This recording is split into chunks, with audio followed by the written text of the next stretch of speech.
واقعہ کربلا اس سے ریلیٹڈ نہیں ہے کہ جی ان کے اوپر پانی بند ہو گیا، ان کے اوپر ظلم ہوا، کتنے بندے شہید ہوئے، یہ سیکنڈری چیز ہے.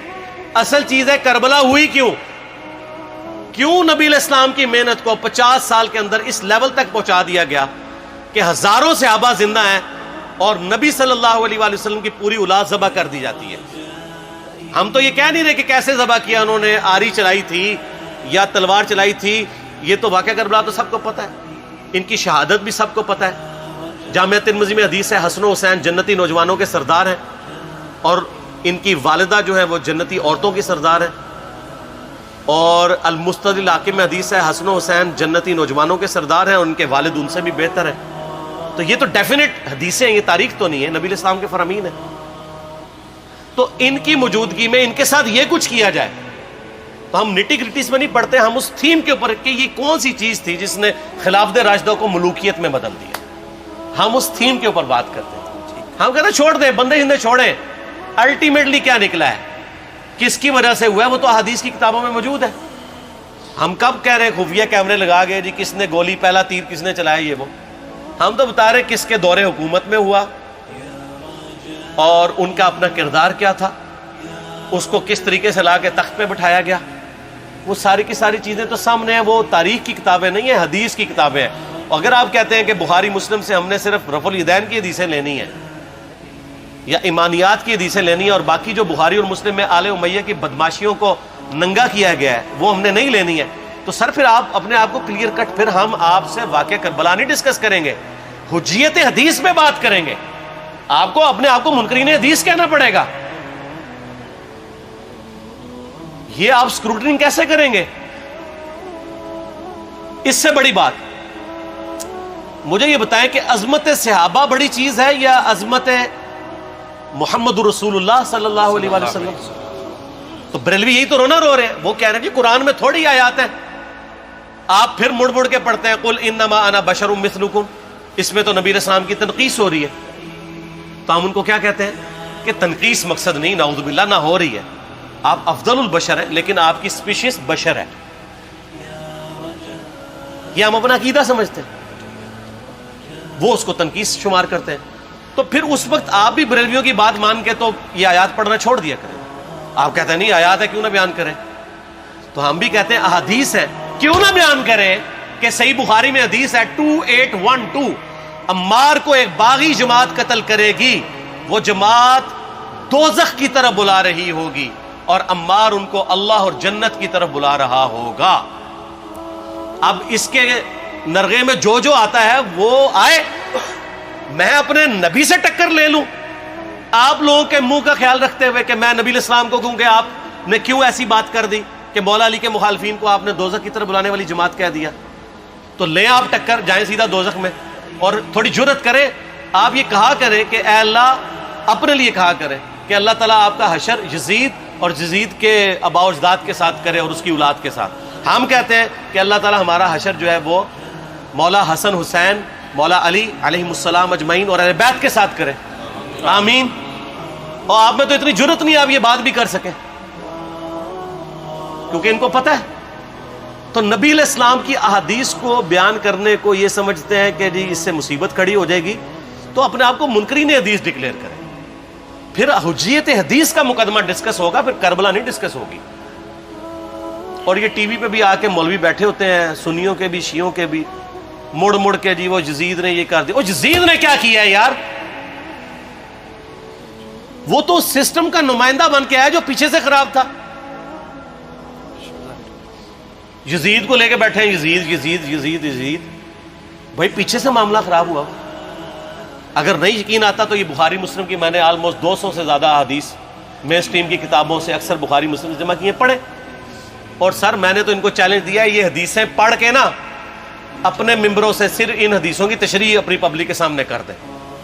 نہیں کر سکتے تو وہ لعنت کے مستحق تو ہو رہے ہیں حق چھپا کے، اور قیامت دن کے منہ پہ لگام ڈالیے. اور پھر مڑ مڑ کے کہتے ہیں نہیں جی وہ کچھ چیزیں خاص ہوتی ہیں وہ عوام الناس کے سامنے نہیں کرنی چاہیے.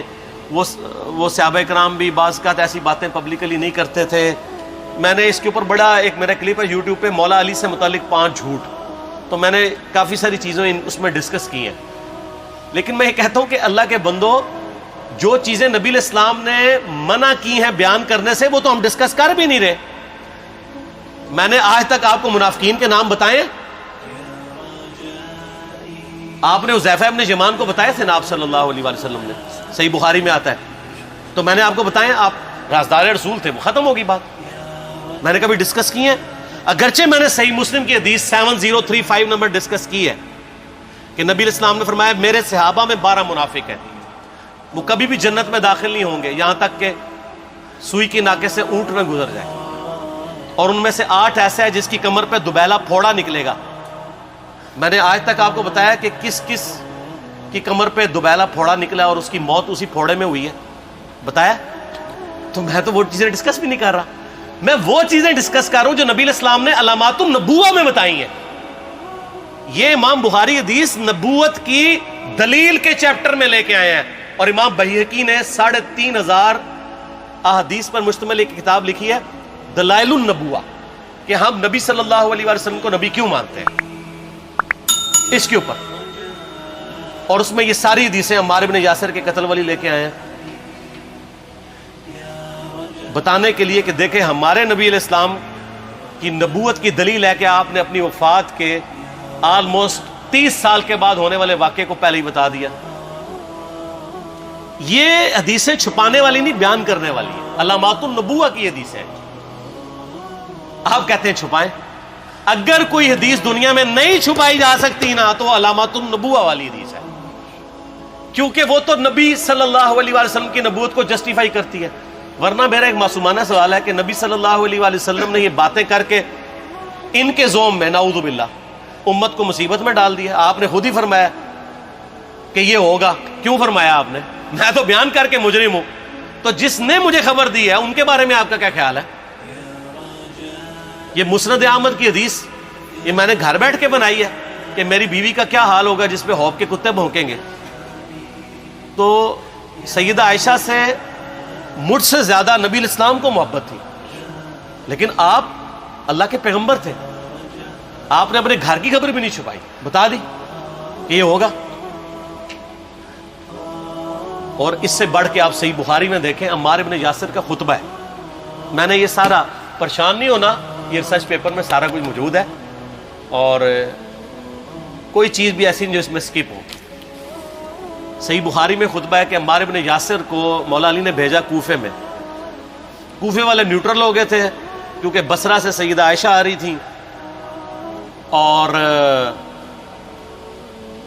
وہاں پہ انہوں نے کہا نہ ہم سیدہ عائشہ کا ساتھ دیں گے نہ مولا علی کا دیں گے. تو عمار بن یاسر کو تیار کرنے کے لیے، یعنی وہاں کے جو عوام تھی اس قتال کے لیے، مولا علی نے بھیجا. تو سیدنا عمار بن یاسر نے وہاں پہ کوفے کے منبر پہ خطبہ دیا. بخاری کے الفاظ ہیں، اوپر والی سیڑھی پہ عمار بن یاسر نے حسن ابن علی کو بٹھایا، حالانکہ حسن ابن علی سے 4 گنا بڑی عمر تھی عمار بن یاسر کی، 90+ ہو چکے ہوئے تھے،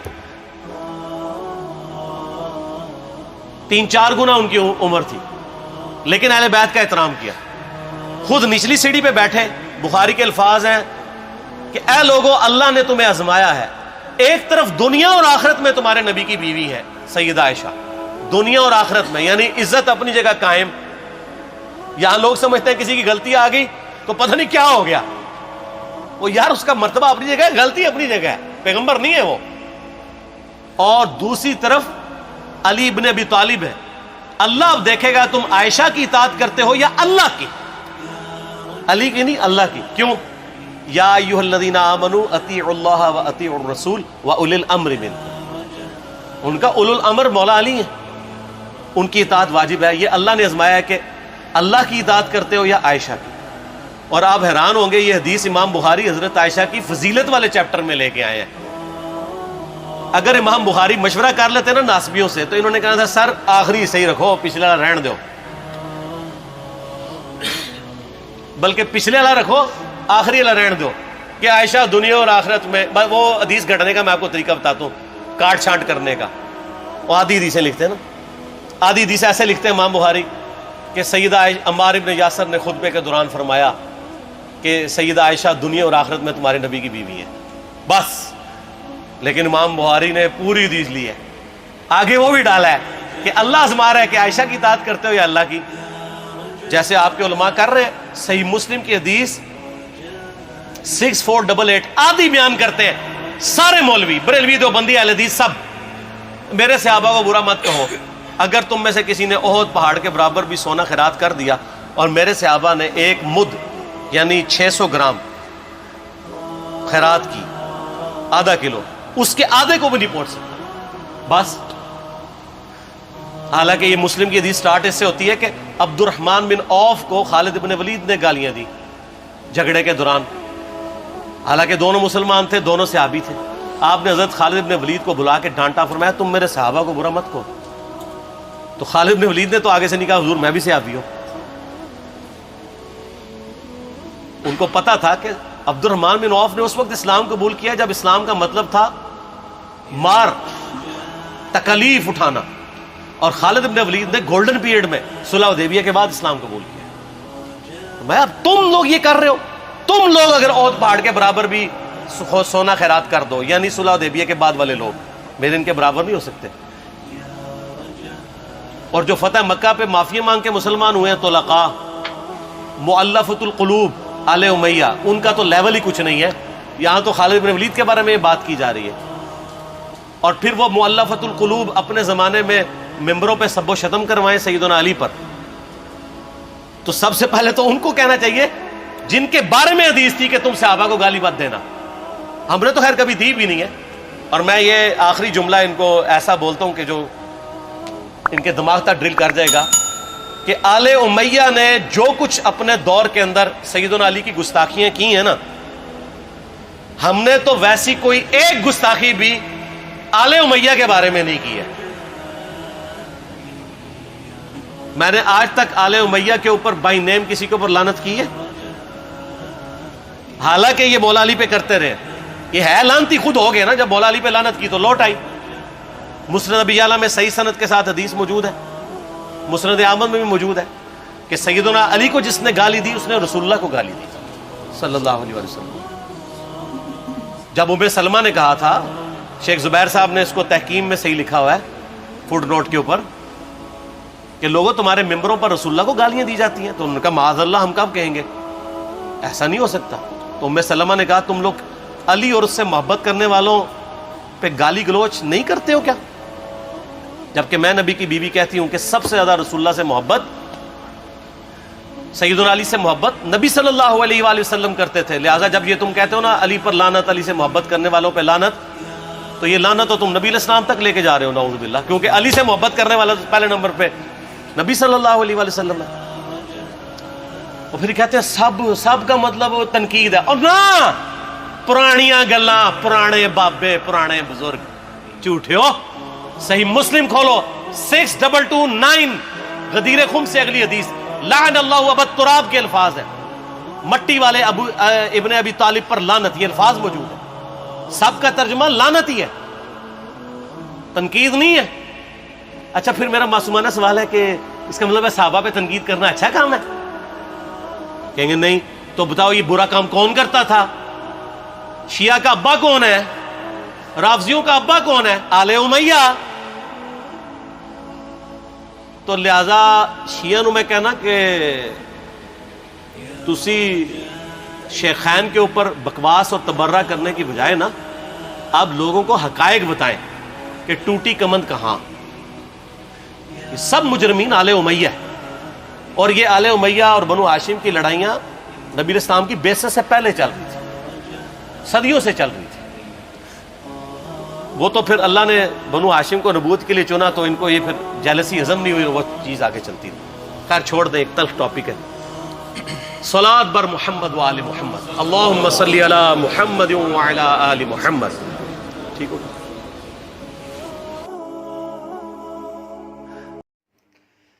جی تو فرینڈز، آپ نے یہ ویڈیو دیکھی، انجینئر محمد علی مرزا صاحب کی یہ ویڈیو تھی جس میں انہوں نے واقعہ کربلا اور اہل بیت کا یہ واقعہ پیش کیا۔ بہت دل افروز واقعہ، امید ہے کہ اس سے آپ کو بہت کچھ سیکھنے کو ملا ہوگا۔ اگر آپ نے ابھی تک میرا چینل سبسکرائب نہیں کیا تو آپ میرے چینل کو سبسکرائب کر لیجئے گا، اور بیل کے آئیکن کو ضرور کلک کیجئے گا تاکہ ہر آنے والی نئی ویڈیو آپ تک پہنچائی جا سکے۔ بہت شکریہ.